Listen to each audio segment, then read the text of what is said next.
সবাইকে স্বাগতম জানাই টেক নিউজ 365 ইউটিউব চ্যানেলে। আজকের ভিডিওটিতে যারা ক্লিক করেছেন তারা নিশ্চয়ই বুঝতে পেরেছেন আজকের ভিডিওটির আমার বিষয়টা কি। আর তারপরও আপনাদেরকে পুনরায় আমি বিষয়টি আরেকবার বলতে চাই। আর আজকের ভিডিওটির বিষয় হচ্ছে মাইক্রোসফট সার্টিফিকেশনের ক্ষেত্রে বর্তমান যে আপডেট রোডম্যাপটি আছে সেই রোডম্যাপটি সম্পর্কে ধারণা দেওয়ার ক্ষেত্রেই আজকের আমার ভিডিওটি। এক্ষেত্রে আমরা যারা নেটওয়ার্কিং সেক্টরে আছি তারা মাইক্রোসফট কর্পোরেশন কর্তৃক বিভিন্ন সার্টিফিকেটগুলো আমরা অর্জন করে থাকি আমাদের প্রফেশনাল ফিল্ডে নিজেদের যোগ্যতা প্রমাণ করার ক্ষেত্রে। আর তাই এই ভিডিওটির মাধ্যমে আমি আপনাদেরকে বর্তমান সময়ে মাইক্রোসফট কর্পোরেশন কর্তৃক নেটওয়ার্কিং সেক্টরে যে নতুন সার্টিফিকেশন রোডম্যাপটি তারা দিয়েছে সেই সম্পর্কে ধারণা দেওয়ার চেষ্টা করব। তাই অবশ্যই এই ভিডিওটি অনেক গুরুত্বপূর্ণ যারা নেটওয়ার্কিং সেক্টরে মাইক্রোসফট সার্টিফিকেশন সম্পর্কে ধারণা নিতে চান। তার আগে আমি আপনাদেরকে আরও কিছু গুরুত্বপূর্ণ তথ্য দিয়ে রাখতে চাই। এই কথাগুলো বলার আগে আগে আমি নিজের সম্পর্কেই আগে বলে রাখি। সেক্ষেত্রে আমি যেমন এমসিটি সার্টিফাইড অর্থাৎ মাইক্রোসফট সার্টিফাইড ট্রেনার এবং একই সাথে এমসিটি, এমসিটিএস এবং এমসিএস এ সার্টিফাইড। সেক্ষেত্রে অবশ্যই বর্তমান সময়ে মাইক্রোসফট কর্পোরেশন কর্তৃক যে সার্টিফিকেশন তারা আপডেট করেছে সেই অনুযায়ী আমাকেও কিন্তু সেই আপডেটেশনের পথেই যেতে হবে। আর সেই ক্ষেত্রে আমি কিভাবে সে আপডেটেশন পথটি বেছে নিচ্ছি সেটা যেমন আপনাদের সামনে আমি প্রকাশ করব একই ভিত্তিতে। আর যারা নতুন নেটওয়ার্কিং সেক্টরে মাইক্রোসফট কর্পোরেশন কর্তৃক সার্টিফিকেশনগুলো নিতে চান তাদের জন্য কিন্তু এই ভিডিওটি অনেক গুরুত্বপূর্ণ। তারাও বুঝতে পারবেন মাইক্রোসফট কর্পোরেশন কর্তৃক নেটওয়ার্কিং সেক্টরের বর্তমান সার্টিফিকেশনগুলোর রোড ম্যাপটি কেমন হতে পারে। এর ফলে আমরা মাইক্রোসফট কর্পোরেশন কর্তৃক নতুন যে সার্টিফিকেশন গাইডলাইনটি দিয়েছে তার উপর ভিত্তি করে আমরা নতুনরা যেমন উপকৃত হতে পারবো নেটওয়ার্কিং সেক্টরে মাইক্রোসফট কর্পোরেশন কর্তৃক সার্টিফিকেশনগুলো অর্জন করার ক্ষেত্রে, এবং একই সাথে আমরা যারা আগে সার্টিফিকেশন নিয়েছি সেই সার্টিফিকেশনের পরবর্তী ধাপে নিজেদেরকে আপডেট করার ক্ষেত্রে বর্তমান সময়ের নতুন সার্টিফিকেশনগুলো কিভাবে নিতে হবে তারাও আমরা উপকৃত হতে পারবো আজকের ভিডিওটির মাধ্যমে।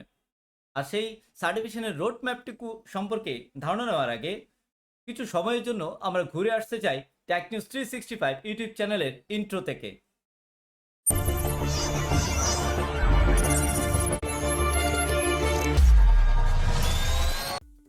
আসুন এই মুহূর্তে আমরা নেটওয়ার্কিং সেক্টরে মাইক্রোসফট সার্টিফিকেশনের রোড ম্যাপটি সম্পর্কে ধারণা নেওয়ার চেষ্টা করি। আর তাই এই মুহূর্তে আমরা দেখতে পাচ্ছি মাইক্রোসফট কর্পোরেশন কর্তৃক মাইক্রোসফট সার্টিফিকেশনের বিভিন্ন সার্টিফিকেশনের সেক্টরগুলোকে। আর তার মধ্যে আমরা যারা নেটওয়ার্কিং সেক্টরে মাইক্রোসফট কর্পোরেশন কর্তৃক সার্টিফাইড হতে চাই তাদের জন্য আমাদের যে সেক্টরটি খুব গুরুত্বপূর্ণ সেটি হচ্ছে কি অ্যাডমিনিস্ট্রেটর সেকশনটি। অর্থাৎ আমরা যারা নেটওয়ার্কিং সেক্টরে মাইক্রোসফট সার্টিফিকেশন নিতে চাই তাদের জন্য এই অ্যাডমিনিস্ট্রেটর সেকশনটি। আমরা এই অ্যাডমিনিস্ট্রেটর সেকশনের মাধ্যমে মাইক্রোসফট কর্পোরেশনের আমাদের সার্টিফিকেশনের রোড ম্যাপটুকু পেয়ে যেতে পারবো। সেক্ষেত্রে তারা এই অ্যাডমিনিস্ট্রেটর সেকশনের আন্ডারে আমরা নেটওয়ার্কিং সেক্টরে কী কী সার্টিফিকেশন নিতে পারি তার একটি গাইডলাইন দিয়েছে। আসুন তাহলে তার পরবর্তী ধাপটি আমরা দেখে নিই এই অ্যাডমিনিস্ট্রেটর সেকশনের ভিত্তিতে। এই অ্যাডমিনিস্ট্রেটর সেকশনের ভিত্তিতে তারা আমাদেরকে অ্যাডমিনিস্ট্রেটর সার্টিফিকেশন পাথটুকু দেখানোর চেষ্টা করেছে। তারা বলেছে যে আমরা যারা নেটওয়ার্কিং সেক্টরে নিজেদেরকে ডেভেলপ করতে চাই এবং নেটওয়ার্কিং সেক্টর উপর ভিত্তিতে মাইক্রোসফট কর্পোরেশন কর্তৃক সার্টিফিকেশন অর্জন করতে চাই তাদের জন্য তিনটি ধাপ তারা বর্তমানে আমাদেরকে প্রদান করেছে। তার মধ্যে একটি ধাপ হচ্ছে ফান্ডামেন্টালস, একটি হচ্ছে অ্যাসোসিয়েট এবং তৃতীয়টি হচ্ছে এক্সপার্ট লেভেল। আর সেক্ষেত্রে আরেকটি গুরুত্বপূর্ণ ইনফরমেশন আমি আপনাদেরকে দিতে চাই। এই তিনটি লেভেলের মধ্যে আপনি চাইলে ফান্ডামেন্টালস লেভেলে পরীক্ষাটুকু দিতে পারবেন অথবা সরাসরি অ্যাসোসিয়েট লেভেল থেকেও আপনি সার্টিফিকেশন নেওয়া শুরু করতে পারেন। আমি আপনাদের জানার সাথে ফান্ডামেন্টালস, অ্যাসোসিয়েট এবং এক্সপার্ট এই তিনটি লেভেল সম্পর্কেই ধারণা দেওয়ার চেষ্টা করব। আর সেক্ষেত্রে প্রথমে আমরা যে সার্টিফিকেশনটুকু সম্পর্কে ধারণা নিব সেটি হচ্ছে আমাদের মাইক্রোসফট কর্পোরেশন কর্তৃক নেটওয়ার্কিং ফিল্ডের ভিত্তিতে ফান্ডামেন্টাল সার্টিফিকেশনটুকু সম্পর্কে। বর্তমান সময়ে নেটওয়ার্কিং সেক্টরের উপর ভিত্তি করে মাইক্রোসফট কর্পোরেশন যে সার্টিফিকেশনটুকু তারা প্রদান করছে সেই সার্টিফিকেশনের মধ্যে ফান্ডামেন্টালস লেভেলে যে সার্টিফিকেশনটুকু হচ্ছে মাইক্রোসফট সার্টিফাইড আজুরি ফান্ডামেন্টালস। এই আজুরি ফান্ডামেন্টালস পরীক্ষাটুকু আপনি যদি দিতে চান, তার এক্সাম করতে হচ্ছে AZ900 এবং এই আজুরি ফান্ডামেন্টালস লেভেলের সার্টিফিকেশনটুকু মূলত আমাদেরকে প্রোভাইড করছে ক্লাউড বেস সার্টিফিকেশনের উপর ভিত্তি করে। তার কারণ হচ্ছে মাইক্রোসফট কর্পোরেশন বর্তমানে সকল সার্টিফিকেশনগুলো ক্লাউড বেস সার্টিফিকেশন ভিত্তিক তারা প্রদান করার চেষ্টা করছে, আর তারই ধারাবাহিকতা অনুযায়ী বর্তমানে তারা ক্লাউড বেস যে সার্টিফিকেশনটুকু প্রদান করছে সেটি হচ্ছে আজুরি ফান্ডামেন্টালস। এবং এই পরীক্ষাটুকুর মাধ্যমে আপনি যে সার্টিফিকেশনটুকু প্রাপ্ত হবেন সেই সার্টিফিকেশনটুকু হচ্ছে মাইক্রোসফট সার্টিফাইড আজুরি ফান্ডামেন্টালস। এবং এর উপর ভিত্তি করে এই মুহূর্তে যে লোগোটি আপনি দেখতে পাচ্ছেন, এই লোগোটি আপনি সার্টিফিকেশনের মাধ্যমে প্রাপ্ত করবেন। আশা করি আপনারা বুঝতে পেরেছেন মাইক্রোসফট সার্টিফাইড আজুরি ফান্ডামেন্টালস সম্পর্কে এবং এর এক্সাম কোডটি সম্পর্কে।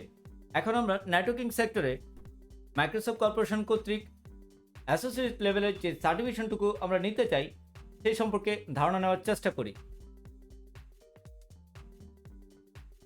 এক্ষেত্রে আমরা দেখতে পাচ্ছি মাইক্রোসফট সার্টিফাইড আজুরি অ্যাডমিনিস্ট্রেটর অ্যাসোসিয়েট, অর্থাৎ আমরা যারা নেটওয়ার্কিং সেক্টরে মাইক্রোসফট কর্পোরেশন কর্তৃক ক্লাউড বেস অ্যাসোসিয়েট লেভেলের পরীক্ষাটুকু দিতে চাই, আর সেক্ষেত্রে তাদের এক্সাম করতে হবে AZ104। অর্থাৎ এই এক্সাম কোডের ভিত্তিতে আপনি আজুরি অ্যাডমিনিস্ট্রেটর অ্যাসোসিয়েট লেভেলের এক্সামটুকু দিতে পারবেন। এবং এই এক্সাম কোডের ভিত্তিতে আপনি যদি পরীক্ষায় অংশগ্রহণ করেন এবং উত্তীর্ণ হয়ে থাকেন, তাহলে সেক্ষেত্রে যে সার্টিফিকেশনটুকু আপনি প্রাপ্ত হবেন সেই সার্টিফিকেশনটুকু হচ্ছে মাইক্রোসফট সার্টিফাইড আজুরি অ্যাডমিনিস্ট্রেটর অ্যাসোসিয়েট।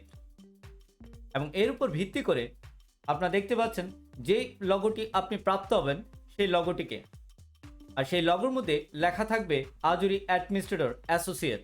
এরপর যদি আপনারা মনে করেন নেটওয়ার্কিং সেক্টরের ক্লাউড বেস সার্টিফিকেশনের মধ্যে আপনি টপ সার্টিফিকেশনটুকু অ্যাচিভ করবেন, তখন আপনাকে যে লেভেলটুকু অ্যাচিভ করতে হবে সেটি হচ্ছে এক্সপার্ট লেভেল। আর এই এক্সপার্ট লেভেলের ভিত্তিতে যে এক্সাম আমাকে দিতে হবে সেটি সম্পর্কে আমরা এখন ধারণা নেওয়ার চেষ্টা করব। আসুন আমরা এখন জেনে নেওয়ার চেষ্টা করি এক্সপার্ট লেভেলের ভিত্তিতে আমাদের মাইক্রোসফট কর্পোরেশন কর্তৃক যে সার্টিফিকেশনগুলো আমরা প্রাপ্ত করতে পারি সেই সার্টিফিকেশনগুলো কোনগুলো। আর এই এক্সপার্ট লেভেলের উপর ভিত্তি করে আপনি যদি সার্টিফাইড হতে চান সেক্ষেত্রে আপনাকে দুটি পরীক্ষা দিতে হবে। আর এই দুটি পরীক্ষার এক্সাম কোড হচ্ছে একটি AZ303 এবং AZ304। এই দুটি এক্সাম কোডের মাধ্যমে আপনি অর্জন করতে পারবেন আজুরি সলিউশন আর্কিটেক্ট এক্সপার্ট এই সার্টিফিকেশনটুকু। এক্ষেত্রে এই এক্সপার্ট লেভেলে উত্তীর্ণ হওয়ার জন্য যে দুটি এক্সাম আপনাকে দিতে হচ্ছে তার একটি এক্সাম হচ্ছে মাইক্রোসফট আজুরি আর্কিটেক্ট টেকনোলজিস এবং দ্বিতীয় পরীক্ষাটি হচ্ছে মাইক্রোসফট আজুরি আর্কিটেক্ট ডিজাইন। এই দুটি পরীক্ষার মাধ্যমে আপনি যে সার্টিফিকেশনটুকু আপনি প্রাপ্ত হবেন সেই সার্টিফিকেশনটুকু হচ্ছে Microsoft certified Azure solution architect expert. এবং এর উপর ভিত্তি করে যে লোগোটি আপনি প্রাপ্ত হবেন সেটি হচ্ছে আজুরি সলিউশন আর্কিটেক্ট এক্সপার্ট। এটি হচ্ছে মাইক্রোসফট কর্পোরেশন কর্তৃক বর্তমানে ক্লাউড বেস সার্টিফিকেশনের সর্বোচ্চ সার্টিফিকেশন। আশা করি আপনারা বুঝতে পেরেছেন বর্তমান সময়ে মাইক্রোসফট কর্পোরেশন কর্তৃক ক্লাউড বেস সার্টিফিকেশনের মধ্যে সর্বোচ্চ লেভেলের সার্টিফিকেশনটুকু প্রাপ্ত হতে গেলে কোন কোন এক্সাম কোডের ভিত্তিতে আপনাকে এক্সামটুকু দিতে হবে। এখন আমরা প্রয়োজনের খাতিরে পুনরায় আমরা মাইক্রোসফট সার্টিফিকেশনের রোড ম্যাপটুকুকে এক নজরে দেখে নেওয়ার চেষ্টা করি। এক্ষেত্রে আজুরি সার্টিফিকেশনের রোড ম্যাপের ভিত্তিতে তারা আমাদেরকে যে সার্টিফিকেশনটুকু প্রদান করছে সেই সার্টিফিকেশনের মধ্যে একটি হচ্ছে ফান্ডামেন্টালস, একটি অ্যাসোসিয়েট এবং আরেকটি হচ্ছে এক্সপার্ট লেভেল। ফান্ডামেন্টালস লেভেলের সার্টিফিকেশনের এক্সাম কোড হচ্ছে AZ900 এবং অ্যাসোসিয়েট লেভেলের অ্যাডমিনিস্ট্রেটর সার্টিফিকেশনের মধ্যে এক্সাম কোড হচ্ছে AZ104 এবং এক্সপার্ট লেভেলের ক্ষেত্রে আমাদের যে সার্টিফিকেশনের এক্সাম কোড সেটি হচ্ছে AZ303 এবং AZ304।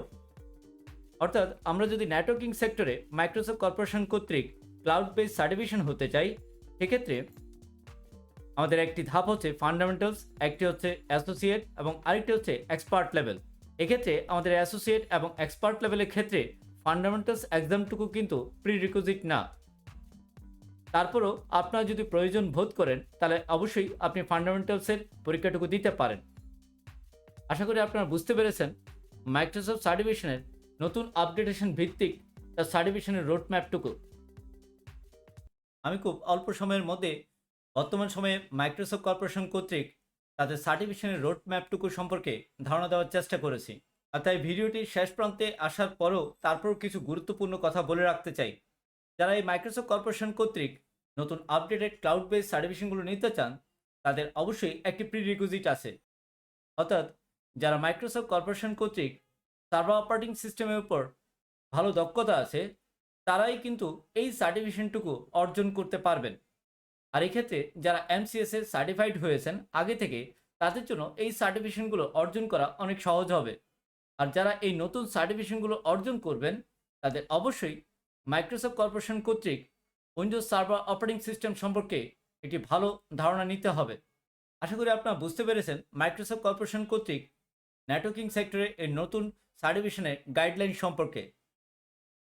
পরিশেষে বলবো, ভিডিওটি যদি ভালো লেগে থাকে অবশ্যই টেক নিউজ 365 ইউটিউব চ্যানেলটিকে সাবস্ক্রাইব করে রাখবেন এবং অবশ্যই বেল বাটনটিকেও ক্লিক করে রাখবেন, যাতে আগামীতে সকল গুরুত্বপূর্ণ ভিডিওগুলো আপনারা যেন মুহূর্তে পেয়ে যান।